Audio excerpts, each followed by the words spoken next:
these types of talks are so practical, it affects us daily. And we read, we observe that every day of our lives, so much so that I don't need to do extra summary of what we heard. So we go straight to the open forum where we ask seminarians or any other person here who have questions to raise it for Dr. Afriyie-Ansah.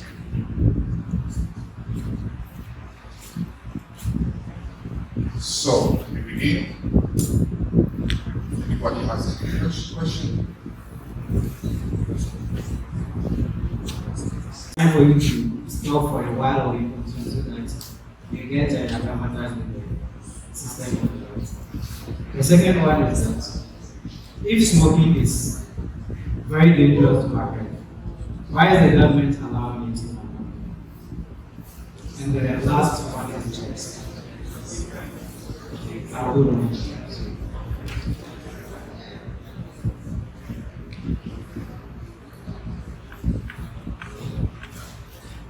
Okay. So the first question, what it means. So yes, exercise, but you need to exercise the right way. Okay. A lot of us who exercise or exercise in our homes or outside or at the gym, we are not exercising the right way. If your body posture is not in the right way, if your clothing you are wearing, some of the shoes we use when we are going jogging or running are not the best. You see people running or going jogging the same place. You are just increasing your chances of developing injuries. You need the appropriate footwear, appropriate clothing, appropriate posture. Posture, especially when we are lifting weights. Body pains are common or a natural reaction when you stress. So if you are working your muscle, because of your lactic acid and the rest you are going to produce, it is normal for you to feel pain in there. But then there's pain that is out of proportion to the amount of activity you are doing. That becomes or pain that becomes chronic. You are done exercising, maybe you've been done about 2-3 days now, and you keep having this severe lower back pain. That is not because of that. That is not let me stop exercising for an hour and go back. That's something we need to go and follow up with. Maybe because of the posture, you have injured some of your spinal muscles or you've caused a problem in your spine. And that needs to be checked instead of continuing exercising. And then after a while, now you can barely stand straight. You can barely lift your leg. You have pain radiating through your legs all the time. And that's the problem. You're trying to exercise, but then you've created a problem for yourself. But as for general, if you go on if we all get onto the field right now and run up 5 times, you will definitely feel pain if you are not used to it. You definitely feel pain. But after a while, if you keep doing it, after about a month, you may not feel that pain again because your body or your muscles have grown to tolerate that amount of exercise. Then you need to push yourself there. Okay. As to why the government allows smoking, it's that's right. That's policy level. We cannot. I cannot say we cannot, but it's money.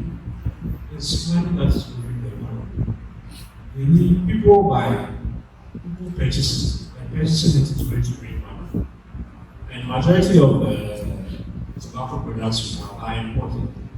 So what a lot of countries do, other countries do, is they tax the entire tax imported, like on cigarettes, on alcohol, anything they feel is detrimental to health in their society. Take the UK like this. In the UK, there's extra taxes on Coke, all fizzy drinks and everything. So the price is slightly higher just to persuade the consumer from buying it. As opposed to they don't have those kind of taxes. So it's more of a policy and government. Alright, so for your first question, I didn't mention soft drinks, so I mentioned refined sugars. Soft drinks contain refined sugar, so off as much as possible. It's difficult to say not to drink soft drink, but it's really all about discipline. And it's a habit. It's a habit you need to develop. So, and we just don't get up. You can't just get if you are someone who drinks soft drinks. Like, if you practice or do something regularly, you cannot wake up the next day and say, I'm doing this again. You are not going to be able to follow that. So maybe if you are having a bottle of Coke every day, now you try to limit yourself to maybe 3 times a week. After about 2-3 months of that, you can drop yourself to once a week. After about, you can drop yourself to no soft drinks. Nothing is going to be done overnight. You cannot get up the next day and really change your entire life. It's things you've been doing for a very long time. You become part of your habits, so you have to drop the habits. Same with exercise. You cannot wake up one day, the next day and say, okay, I'm exercising every day of the week, and that's going to be it. If it is not part of your routine, if it's not part of your life, you can't wake up one day and decide to do it. We need to now incorporate it into your routine. So now you start making time and exercise maybe 2 or 3 times a week. On this day, this day, at this time. Once you manage to incorporate it into your routine, when your life around it, then you can increase. Same with dropping habits. If you've been drinking alcohol every single day, you can't wake up the next day and say, I'll drink alcohol again. You fail. It's always time to drop the bad habits, pick up good habits. Time, discipline, conscious effort. With regards to the title, give us a so what we advise is we do as a test. There are people who even after taking your vaccine, first or second booster, they still don't have immunity. Still don't have immunity. So you need to do a test called the antibody.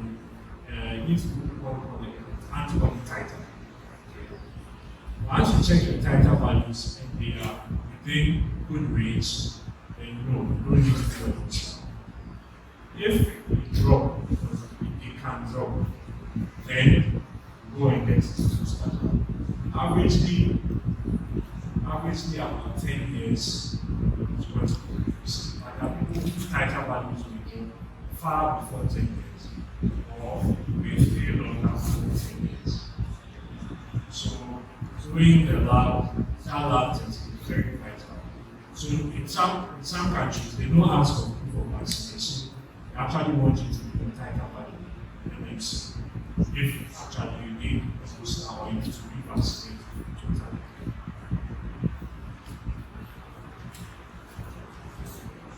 So thank you.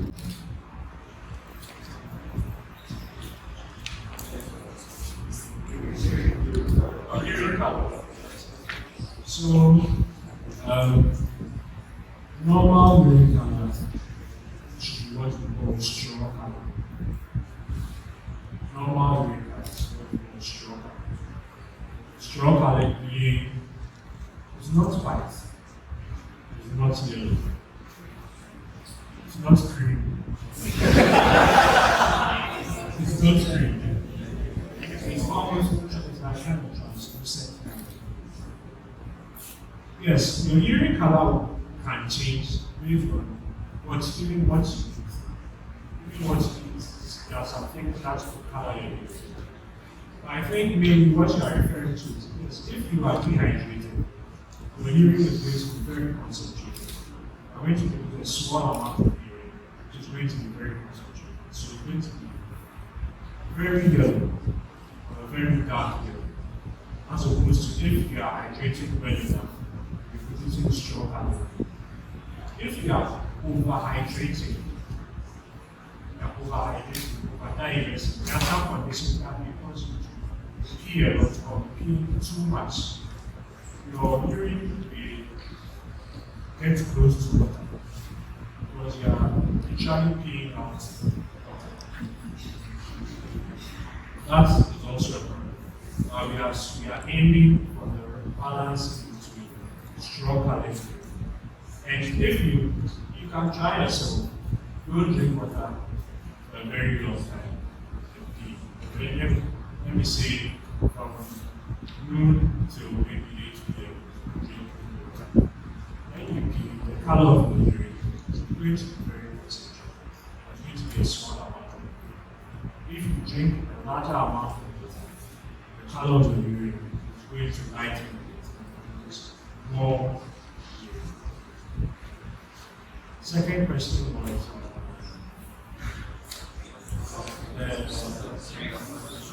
are they the general? No, please, they are not the general. Water is water. Water can never be replaced. Drink water. Yes, you like to have fruit juice and all that. Even with the fruit juice, a lot of the pack or carton juice have when you advertise no added sugar. Yes. But then if you look closely, there are substitutes to sugar that are there are substitutes to sugar that are so best stick to fresh fruit, fresh juice, there's no preservatives. There may be amounts like concentrations of sugar in there, which is natural to that fruit, and you need to add. Now, if they are locals, people add, after they pour sugar into it to make it sweet. It's not necessary. Just drink your water. Fruit juice is not a substitute. Energy drinks are not a substitute. Energy drinks are not a substitute. Some energy drinks contain some chemical components that your body actually produces. Energy drink has been a synthetic version to help stimulate you. Too much of it is going to be if it's very big, how do we be drinking energy drink? I'll stick to water and natural methods of staying awake. Perhaps one amount of coffee. Or take a power nap, take out and continue reading or doing whatever you need to. Try to stay away from it. Because we are prone to giving you some of them, may stimulate your heart too much. So you start having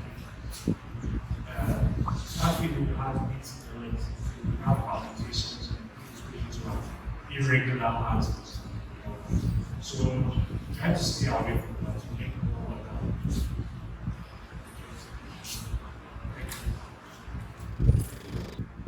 So thank you. First question. Yes, please come back to the question. Yes. You came, maybe first time you came, unless you were told with diagnosis the first time, and whatever is diagnosed of the same condition again. Even with that, sometimes we may decide to be a different country. If you come to me complaining of headache, fever, vomiting, it can be malaria, it can be diarrhea, and you had an infection in your lungs. It could be a urinary tract infection. The list of possible diagnoses for you are endless. So, from taking your history and examining you, it's what and maybe some lab work I request is what's going to make you is this and not this. Once I make my decision that it is this, I give you medication for that. Maybe the first time we came to, we had malaria, that's why we had the field answers and prescribed anti-malarials for the 6 months later, if no malaria you have, maybe you have a pneumonia. You are taking anti-malarials because the last time that's what we did. You take the anti-malaria, and it's funny enough, we have other doctors in the hospital. The typical history we hear from the Ghanaian coming to the hospital with an acute illness is been 3 days. The typical history is been 3 days because on day 1, they observed. They just decided, look, I'm feeling ill, but I'll observe it. Day 2, they took whatever medication they felt was necessary for them. Day 3, they are still not improving, and so they come to the hospital. It is a typical thing that is. Day 1, day 2, day 4, they arrive, but whatever diagnosis they give themselves, it's not it, so they come back. They are coming for treatment. Or they tell you, last week, last time I came, doctor prescribed this antibiotic for me. So I felt ill, I went to buy the same antibiotic. Maybe last time you came with a pneumonia, I gave you amoxicillin. This time you don't have a pneumonia, you have a urinary tract infection. The antibiotic I'm going to give you is a totally different antibiotic. And you've been taking amoxicillin for 1 week, 2 weeks, it's not going well. And you find out you come. So please, yes, always come to the hospital. In some pharmacies, we have doctors of pharmacy who are trained enough to, well, they have some clinical work with them. So they are able to listen to you and then come to a reasonable diagnosis and treat sometimes. But really, we prefer you came to the hospital, you were seen, not necessarily by a healthcare professional, because you may not be able to meet a physician assistant who may see primary health care. Second question was using artificial intelligence. Artificial intelligence, or you presenting, right, typing in your symptoms and all that. It is, what it's going to tell you is based on what you tell it. It's not based on what it can see or has examined. Okay. You can come to me and tell me you have this. I need to examine you to know that indeed it is this or it is not this. If we told the computer I have yellow eyes, NIP, it is dark, NIP is this, it tells you, okay, you have a fever, you also have a fever and cold pain.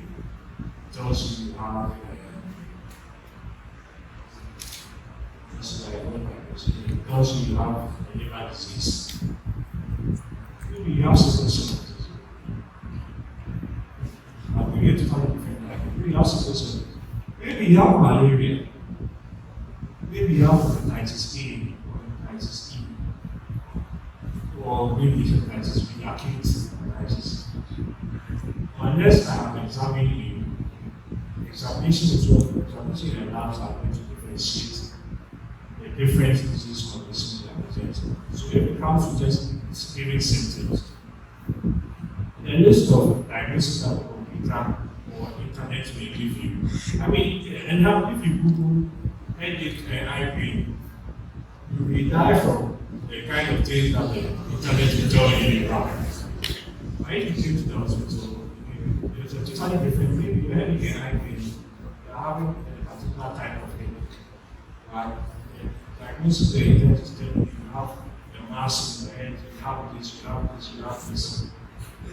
Clinical skills are very, very vital. I don't doubt that there will be a time where we will rely on artificial intelligence for making diagnosis. But for now, until those systems are well developed, it's better to come into the hospital. So, yes, we do have education, awareness programs, or outreaches, mainly conducted by. So this aspect of health, what I've spoken about, as much as it forms part of internal medicine, the public health and the family physician are also playing very vital roles in handling that. The public health physician especially, so they are the ones going to organize, so they are more involved in primary health care, creating policies, going into these, creating education, awareness. So a lot of times we do have these outreach programs, go into little villages, educate them on little conditions that are maybe endemic in that region, signs and symptoms of those conditions, how to seek health care, how to live a better lifestyle.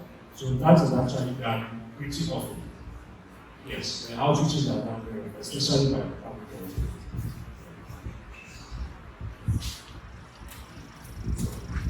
I think satisfaction is not tied to the balanced diet. Your satisfaction and the body feeling full is actually hormonal. When you eat, as you are eating, your stomach is getting disturbed. Your stomach releases chemicals that are used in the body. That will tell the brain your stomach is full. So stop eating.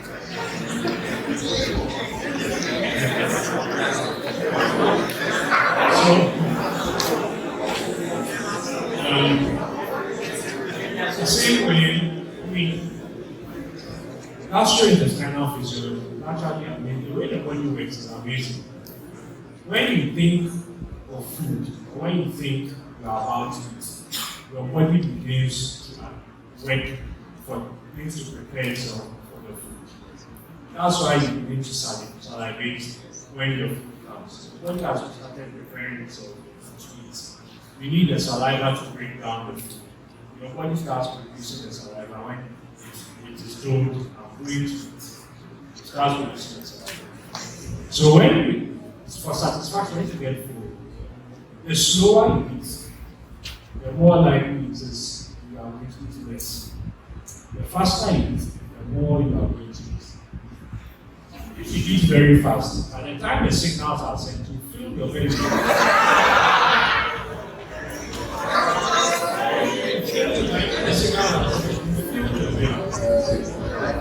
And you also need to develop discipline. Your body deals with what you give it.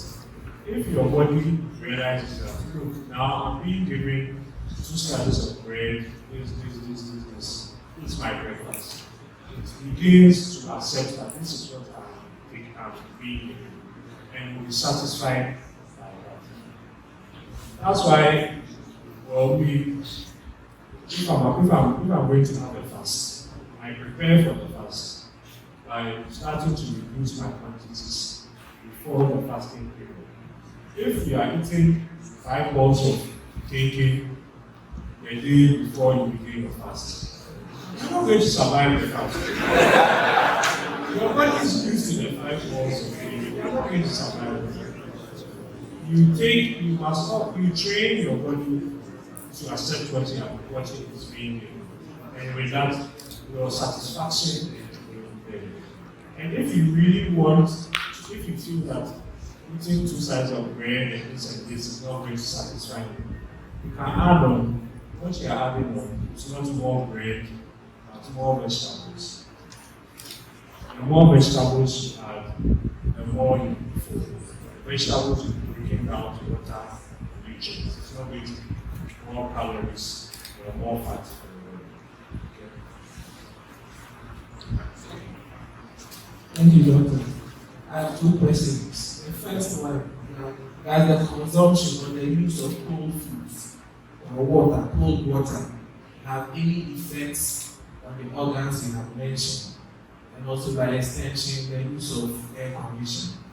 And if they have, how often must we use them? The second question is, when we come to our local environment, or in Ghana, our local foods, for instance, we have wachi with some leaves, then the fish, and some watermelon attached to it. That suffices for a good balanced diet. Let me answer the watching first. That's actually a great news. Watching with fish vegetable. A great news now. I watching portion should be watching things. I is all about the watching. How to love the vegetables. It's a great news now. It's one of my if you visited another dietitian, we try to advise and give counsel with food. But they are specialized nutrition dietitians. Almost every time when you call them, it seems like matching is part of the plan because they tailor the meal plan based on what is available to you. Matching is almost always present. Matching is actually very good at the quantity. If you are eating matching patients, egg 3, meat 2, then 2. Then you are not really good.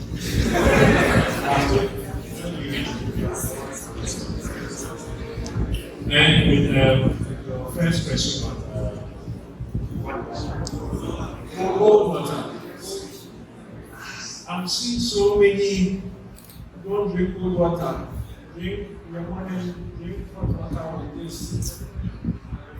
Honestly, I've not read evidence-based studies. I've not read any paper that speaks for or against drinking cold water. So we are drinking cold water. And I've not found any issues with it. Maybe with time, there will be some research papers that would say maybe instruction. What I know with cold water, not even cold water, the extremes of water with regard to your teeth. Extremes of water with regard to your teeth could cause problems with that. Yes. And then air conditioning. I mean, growing up, there was this sleep under the fan, you get to know them. Yeah. I guess I understand their thinking or reasoning behind it. So, in your airway, you have hair, specialized hairs, which beats to move away dust. That's why you also have to speak to the mucus in there. The mucus and the hair work together to trap dust and organisms. At very low temperatures, the hair doesn't beat as well as it should. So it may predispose you to developing upper respiratory tract infection. So that is the basis. I understand that. I can understand the reason behind that. So if you are under the fan for a very long time, there's a possibility that you may have a far cooler temperature around you. So maybe the cilia may not beat as well, and then you may be predisposed to have an infection. Yes. For air conditioners, I don't think there's anything wrong with having an air conditioner, but you need to service it regularly and change the filters, make sure because the air conditioner traps a lot of dust and a lot of particles, microorganisms that are going around in the air. So now you see some air conditioners that actually say they have antibacterial properties.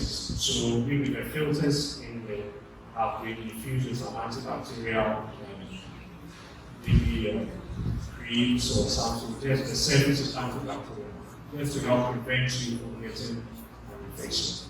But yes, there are some pneumonias that are strongly linked to air conditioners, and particular organisms that are strongly linked to use of air conditioners.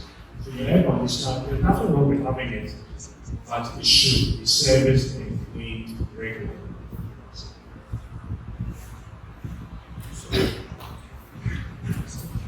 Thank you, Doctor. You made mention of the fact that when some people are going to quite a number of people come with stroke.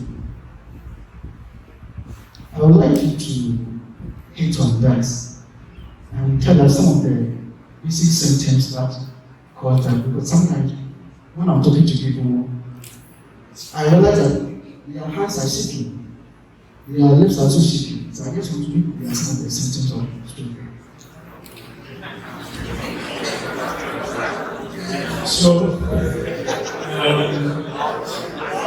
signs and symptoms of a stroke vary. There are so many, strokes can present in numerous ways, depending on the area of the brain that is affected.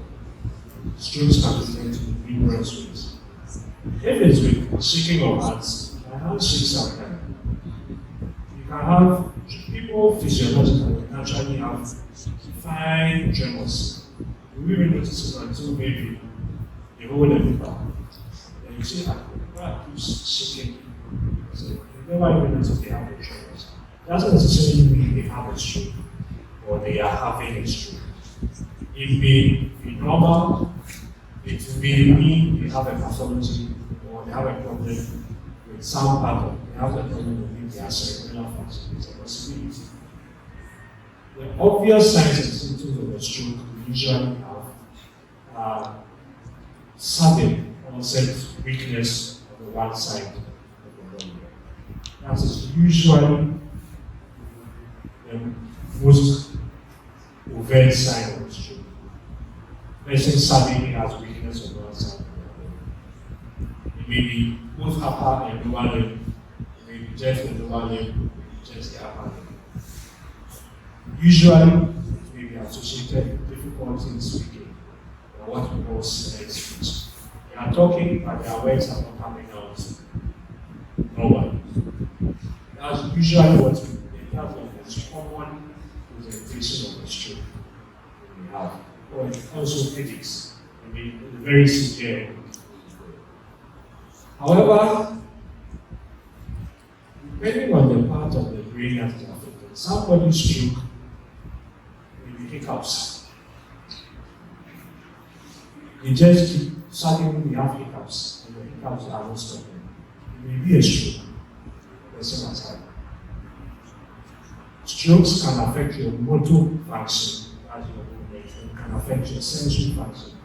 Someone's stroke may be that they feel that the left side of their body is burning. That's all. You can, I feel like it's a fire, like I feel like somebody is burning this side of their body. Now they are noticing for that stroke. But then their motor function, everything is normal. Just they keep talking and they feel burning there. That's it. So really, strokes can present in numerous ways. But the general thing we see is that you have weakness on one side of the body, associated with difficulty in speaking, sometimes difficulty swallowing, and then headaches. Some people may have it, and it will stop. They have it 5, 10, 15 minutes, maybe 30 minutes. Everything will resolve. They are back to normal. Some people may have that. Some people will persist for a longer period of time. Regardless of if it persists or not, you come into the hospital, you do imaging of your brain and see if it really had a stroke or was something that was common. Okay. Does that answer the question? The last question. Thank you.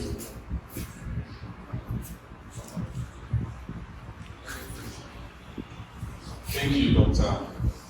My question is, why can't our pharmacists or physicians tell us the side effect of medications they give us unless you see symptoms before the doctor will stop that medicine? And secondly, apart from the ECG and exercises, what else can we use to check that our heart is healthy?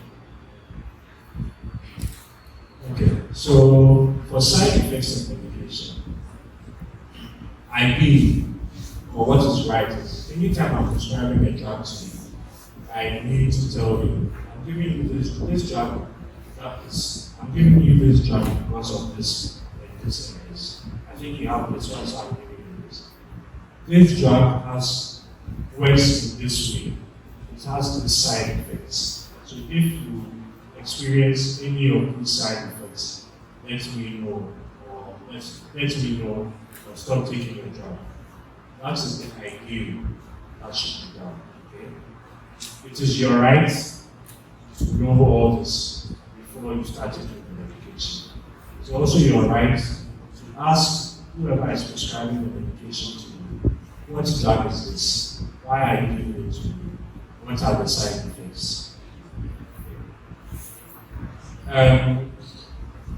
Because of, it's not right, but because the majority of patients we see, a lot of type of patients are not, they don't care about side effect. All they want is, they are sick, they give me this medicine, they are going home. But really, patient, it's your right as a patient, if you have a patient, to ask all this. You need to understand what is wrong with you, why you are getting this medication, possible side effects of this medication. And all of that needs to be explained to you thoroughly before you leave the consulting room or the pharmacy.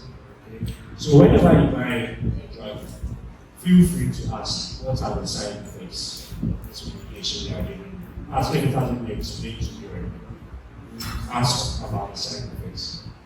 Also, some side effects are, for all drugs, there's common side effects. There are some that are rare.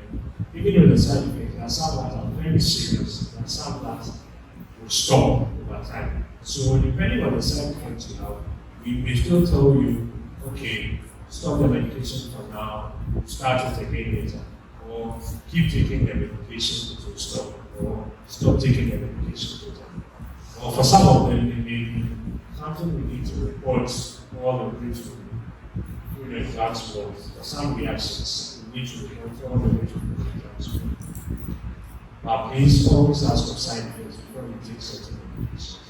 Also, if you have a health condition already, and you are being prescribed certain, let whoever is prescribing you, please have been diagnosed of this and this, or I'm already taking these particular medications. What you are giving me, is it going to interact or interfere with the medications I'm already on? Is there going to be a problem if I'm taking it? Because some medications interact. Some medications do interact. So if you're on this medication, I cannot put you on this medication. Or I have to give you a higher dose of whatever medication I'm giving you for it to work as I want it to work.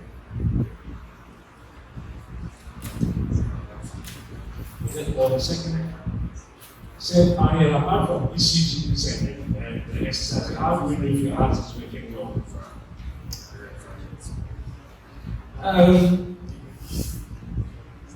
I'll give you a very practical. We classify heart failure. We have a way of classifying heart failure as a functional classification. How breathless you get, or your signs and symptoms in comparison to the amount of work you have done. Ideally, if you climb out a flight of stairs at a normal pace, you shouldn't get breathless. If you climb up 2 floors and you are breathless by the time you get up there, you have heart failure. You have heart. If you climb about 3 flights of stairs at a regular pace, and by the time you get up there, you have heart failure. Yes. But the thing about heart failure, the thing about that classification is a functional classification. So you can either progress upwards or downwards. So if you realize that maybe you walk 50 meters, 100 meters, you have to pause to take a breath or rest before you continue. There's a problem with your heart, you need to come into rest. If you climb up a flight of stairs and all of a sudden you are breathless, then there's a problem. You need to come into rest. It doesn't mean there's a a structural abnormality in your heart. It's a functional abnormality, which can go away with exercise tolerance, improving your heart function. But once you have a structural abnormality in your heart, then that's a totally different problem. Your heart has undergone changes, and that's a totally different issue altogether. So really, ECGs, regularly an ECG at least once a year or twice a year, get an echo, baseline, control your risk factors. And then your exercise tolerance should let you know if your heart is working well enough. However, if you are sitting there and you keep having a sensation of your heart beating a lot, like you can feel your heart beat, you keep having palpitations, or you keep having chest pain. Sometimes you have sudden chest pain, or you do a little exercise, you have very sharp chest pain. When you rest, chest pain goes away. This is a form of heart disease. Probably you have some anxiety. You need to come and check up, have a wake up and see what exactly is going on.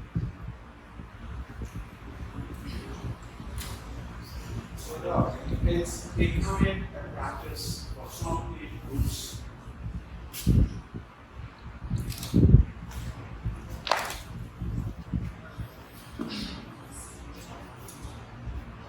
It's becoming a practice for some age groups not to drink summer. And it's not just a day or two, but it's a constant. You don't feel like eating. Is it advisable?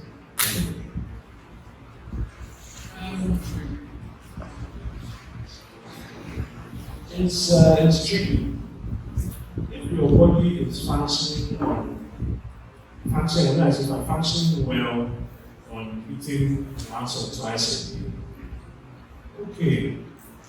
But there's having supper, having a full-blown meal or having fruit. Because having fruit in the evening is still having supper. Having an oatmeal bar or having nuts in the evening is still having supper.